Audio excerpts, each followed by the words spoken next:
Hello friends, today's video we are going to be talking about creating the perfect listing on eBay. And even if you are already on eBay, this video is going to help you level up and make sure that your items are getting seen and getting sold. If you're new to eBay, I'm walking through step by step to show you how to create a listing and giving you tips and tricks to make sure that it gets sold. I'm also going to give an overview of shipping and how to make sure that your shipping costs and how to figure out what your shipping costs should be if you're a new seller. And then a couple tips and tricks at the very end on what you should be doing to make sure that your items get sold. It's a beefy video, so let's go ahead and jump right into it. The reason that you are creating a listing, the purpose of a listing is to get eyes on it so that when people are searching for your items, they can see it. So I'm going to show a little example first, and then we'll get into how to create the listing. This is eBay. Let's say someone's out there looking for a pair of women's jeans. As you are listing an item, you want to think about the buyer first and foremost. How are they searching for your items? How are they going to find your items? This is a very basic search, but when people are searching, this is your title. This is what people are looking for in your title. It's called search engine optimization, keywords. This is where our title is going to come from. But then all of these things up here at the top, all of the things down on the left, on the back end of a listing, this is what we are clicking to tell eBay to show them our item. If I have a pair of women's jeans and they are jean shorts, then I'm going to click jean shorts and make sure that when someone clicks on this, it comes up all the way down on the left-hand side. So that is the purpose of a listing. Let's get into how to create it. I'm in My Seller Hub. I do have a store, so it may look slightly different than if you don't have a store. You do not have to have a store to sell on eBay. I am going to link a video up here though on why you should have a store, because there's lots of benefits to having a store. But if you're just starting, it's not necessary. So I'm up here. You can click create a listing. You can see I have a couple drafts available. When you create a listing, I'm going to walk you through an item that I already have listed so you can see what it looks like as we're filled out.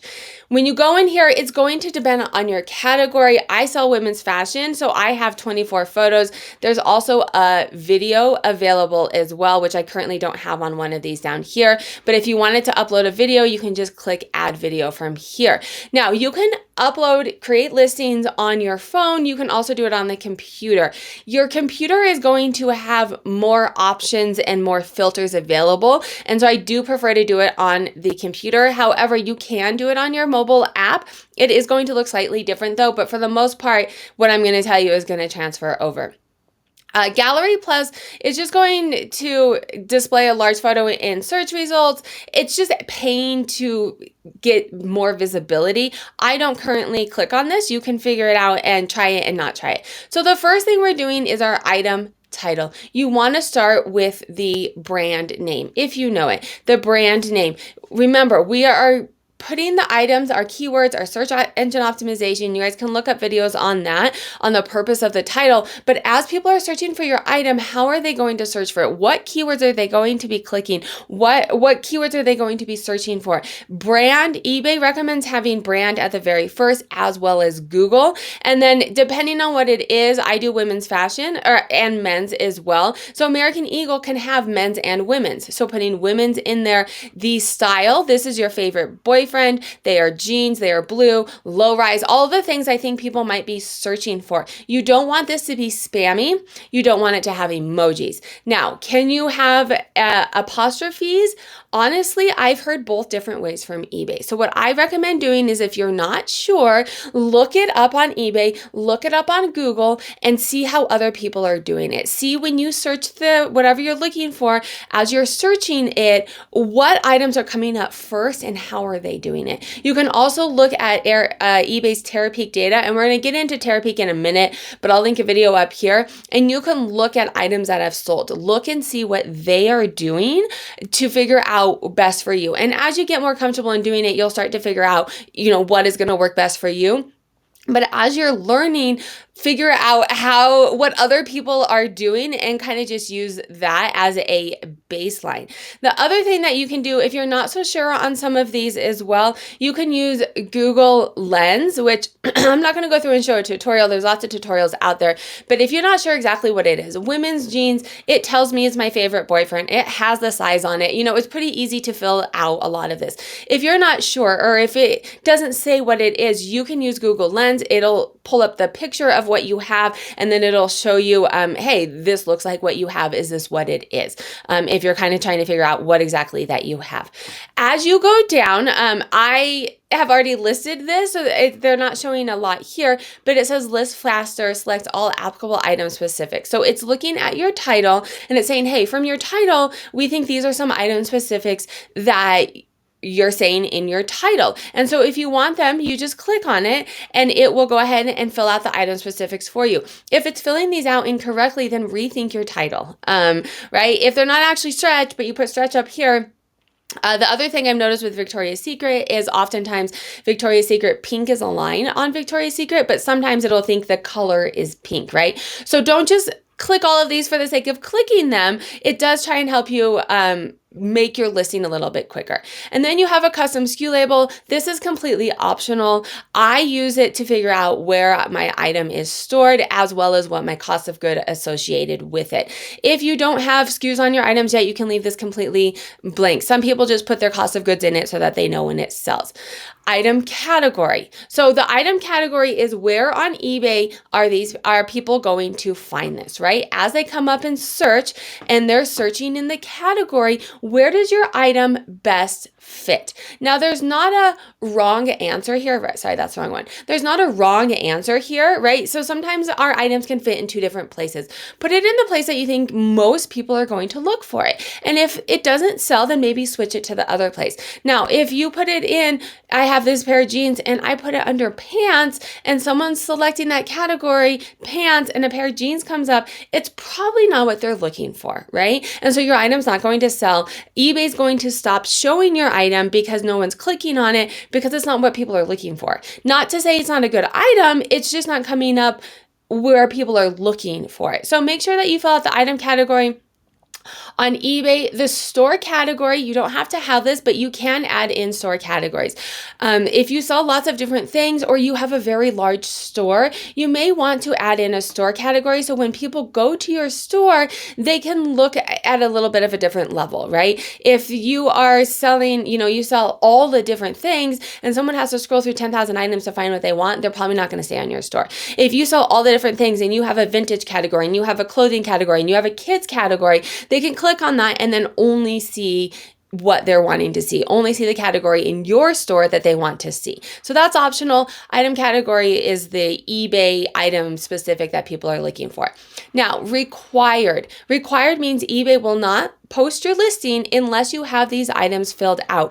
eBay comes up with these required item specifics because this is what people are searching for. This is buyer behavior. This is what people are looking for when they are looking for jeans. This is going to depend on what category you're in, right? Some required some required are going to have a lot. Some required are not going to be that many. Women's fashion, it tends to be this many. You just go through it and fill it out to the best of your knowledge.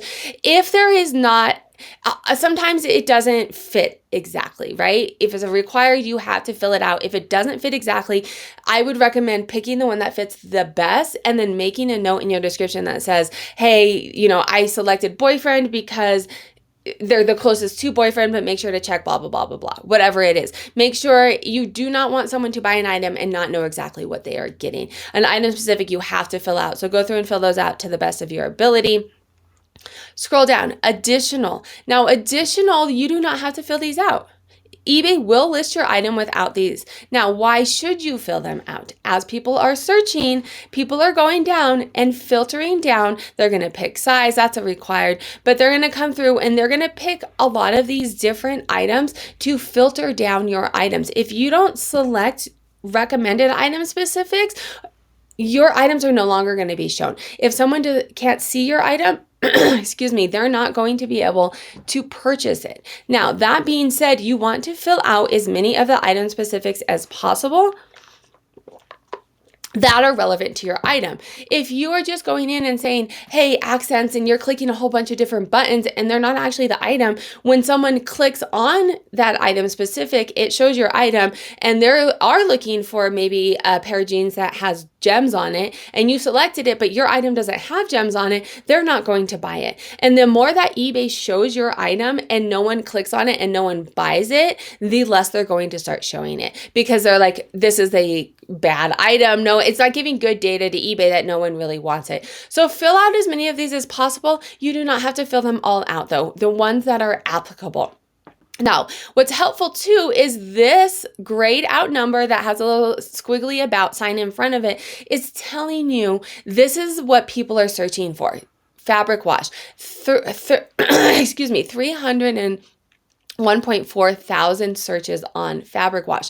So the higher the number, the more searches for this item specific. That is one that if you do not know it, it may be worth a little bit of time in researching and trying to figure it out. Now, if there's something down at the very bottom, trending, that just tells you that that's a trending one, right? It doesn't have a number associated with it.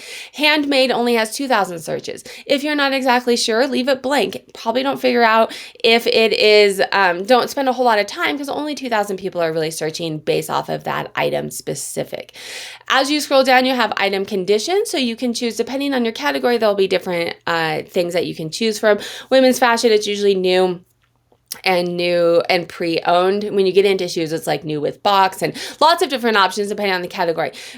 Pick the one that is closest to you. You do not want to pick things that you think people are going to search for if it's not what your item is, because you're going to run into two things here. You're going to run into not only people are searching for it, your item comes up and it's not what they want, so they don't click on it, or they buy it because they think it is what they want and they get it, it's different than what they want, and now you're having maybe some negative feedback, you're having to do a return, you're having to deal with it. So make sure that you're always filling these out, everything out to the best of your ability for what the item actually is.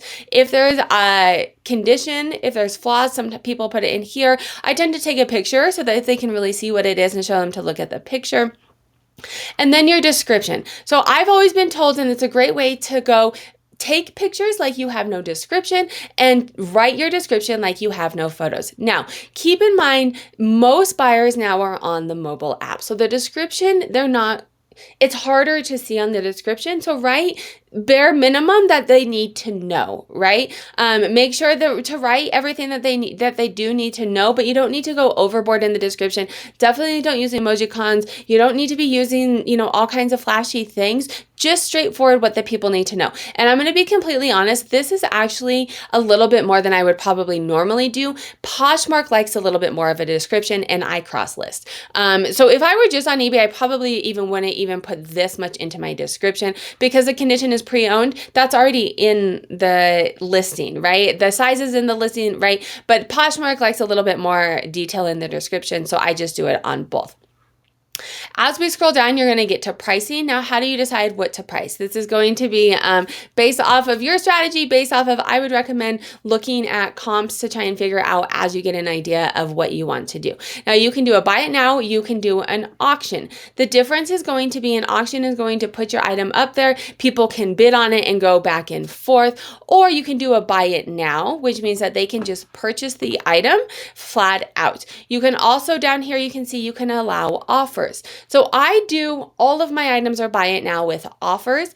I would recommend doing auction if you're not really sure if you have something rare, or if you know that you have something rare and it's something that you think that you can get kind of a bidding war going back and forth. A pair of American jeans is not going to be that. There's probably 50,000, maybe not that many, but there's probably a gazillion of these listed on eBay that if I put it up for auction, no one's bidding back and forth on it. It's not going to increase my price. eBay says that on average, auctions sell at 70% of the buy it now price. So keep that in mind.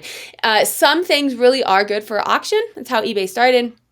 However, for women's fashion, I tend to do a buy it now. I select my price and my quantity. Now, if you're not sure what the price is, eBay's going to come over here. This is pulling from their database. They're saying their medium sold price is this, and this is the amount of people that had free shipping.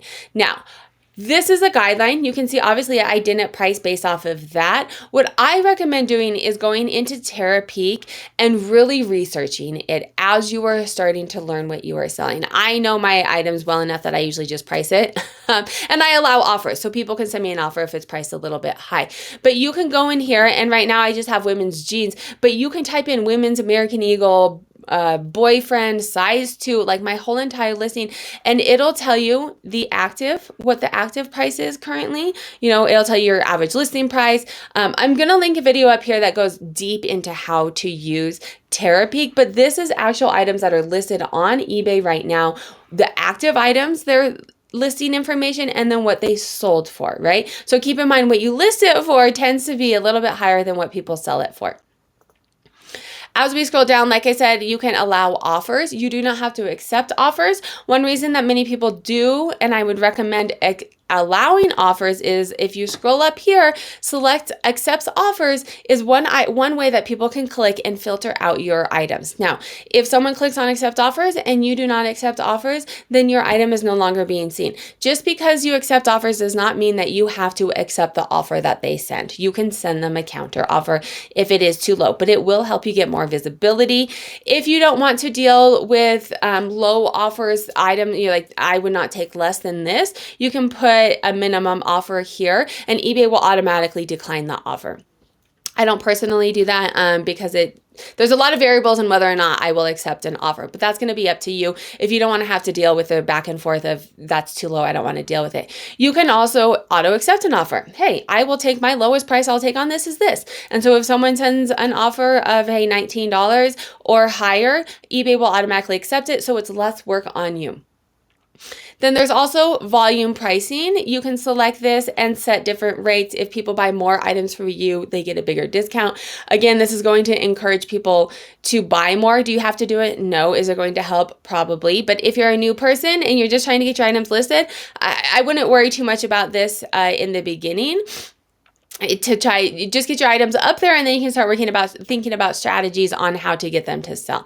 Now, shipping can be very complex. I sell women's fashion, so I can only truly speak to this, but I'm going to recommend that you use Terapeak. If you are new to shipping, go into Terapeak, search your items, see what they are currently. The average shipping for a pair of jeans is about $9. So the other sellers on eBay are not out there to lose money. If they're if they are out there charging $9 for shipping, that's probably about-ish what you're going to be spending. And then as you learn your shipping a little bit better, you can change it. You have two options with shipping. You can do flat rate or you can do calculated. I skipped ahead. Let me go up here. Sorry, friends. Standard shipping, small to medium items. Women's fashion, this is what I sell. This is going to be me. However, depending on what you do, you can look into freight. You can look into local pickup if you allow that as well. Package weight. Do you have to have the package weight? Absolutely not. You can see that it's optional. If you do calculated shipping in the next step, you have to have this.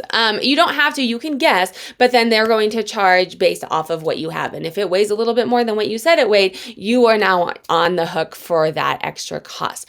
You can skip over this. It's not going to cause any harm if you do flat rate. You can go in there and take a guess. It's not going to matter until you actually ship the item, right? So I have flat rate. I say, hey, I think these weigh about a pound, right? Like if you're switching over from Poshmark, you can leave this blank or you can say, I think it's about this if you're going to do calculated shipping and be willing to pay or lose a little bit money on either side doing that. You can also go through and weigh all of your items and measure it out. Now make sure that you are weighing and measuring it in what you are shipping it in.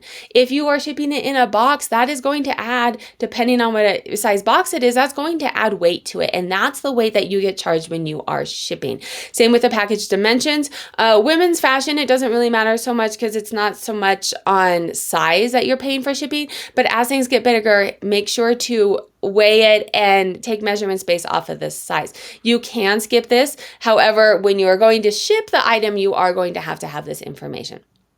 So down here, domestic shipping, this is local within the United States. You can click a flat rate. You can click calculated. So calculated is going to say, hey, this is where the person lives. This is where you live. This is how much the item you said costs. And this is how much we think it's going to cost. And that's what they get charged. Calculated can be nice if you don't know shipping costs. However, then you have to know the package weight and the package dimension. I've also heard, I don't do calculated, but I've also heard that this is not always correct, and it sometimes comes out a little bit higher than it might actually be, and you may be pushing off buyers based off of shipping costs. So I do a flat rate. I do a flat rate because I know how much it cost me. But even in the beginning, I did a flat rate. I did a flat rate based off of, did it fit in a flat rate poly mailer? Did it fit in a medium-sized box, or did it fit in a large-sized box? Because I know at the end of the day, I know how to fit into those. So you're going to have to figure out some of that. I would recommend looking at Terapeak and charging what other people are charging. Not only is this going to be a good-ish guess around what you're going to be charging, it's also going to stay within your competition. If your competition is charging $9 and you're charging $15, you may not sell your item because the shipping cost is simply just too high as you're starting to learn. So I do, for this one, it's priority mail flat rate. So things to know for domestic shipping: first class is under £1, and then it goes to priority. You can also go to FedEx, UPS, all of those different services. I'm not getting that into detail. There's lots of videos out there on shipping on eBay. You can definitely feel free to ask me some questions. Or Anna, I do a live every Friday with Anna. She ships all the things. So she's a great person to ask as well. And then you have a rate table, which is optional, and a flat shipping rule, which is optional. This is going to be if you have a shipping policy set up, which I'm guessing if you're watching this video, you probably are not that sophisticated yet and doing all that with the store. You can see that I also don't. You can offer international shipping. eBay recently release a program called eBay International Shipping. I'll link a video up here that goes in detail into what it is, but they used to have 2 shipping programs, and they kind of put it together to combine into one. It's pretty easy as a seller. You can offer it, you print out the label, you send it to eBay, and then eBay takes it over. So you don't really have to figure out how to ship it. You just have to print the label, offer it, print the label, and then eBay takes care of it from there and making sure it gets to where it goes, and customs and returns and all of that. They take it over. You can also offer additional shipping services. Oftentimes, if it's first class, I will offer first class, and then I'll also offer priority, simply because someone may want it sooner. They may want a little bit more added insurance on it. You can do that there as well. And then your preferences. This is like your store policy preferences. I am saying that if you click the edit, you can go through and do it, but I am saying I am 1 business day, so I will have everything shipped out within a business day. Oftentimes for me, it's sooner, but I like to have that variable.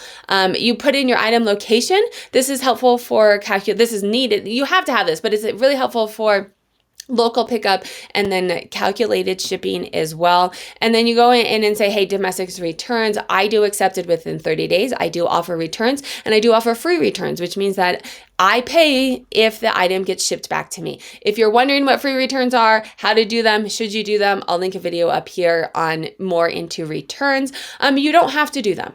You can start your listing off without doing them.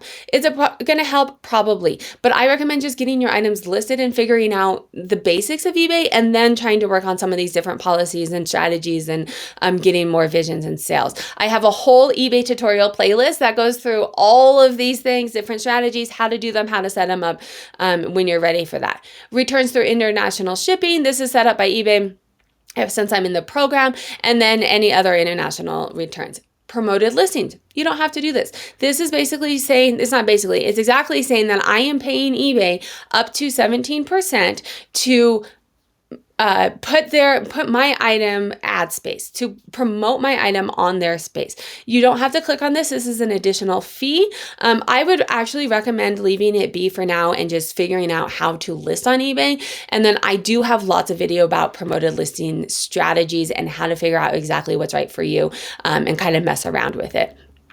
And then you have managed payments. If you would like to donate your items or donate a percentage of your profits to charity, you can go through the charity program and select which charity that you want to do. It also gives you a little bit of added exposure if you do that. And then you would hit list or save for later if you want to save a draft and look at it. Now, those are the basics, how to actually get your item sold now that you actually have it listed. I went through a lot of tips and tricks on listing, but definitely make sure that you have as much information updated that's relevant to your item. Do some SEO research and think about listing the item as a buyer. What is the buyer going to want? Look at your competition to figure out what they're doing because they know the buyers. You're new, but they've been doing this for a long time and they know what the buyers want to get the items sold. And then what I would recommend from here is work on becoming a top-rated seller. I'm going to link it up here, but this is basically what eBay telling you what they want to see from sellers on eBay.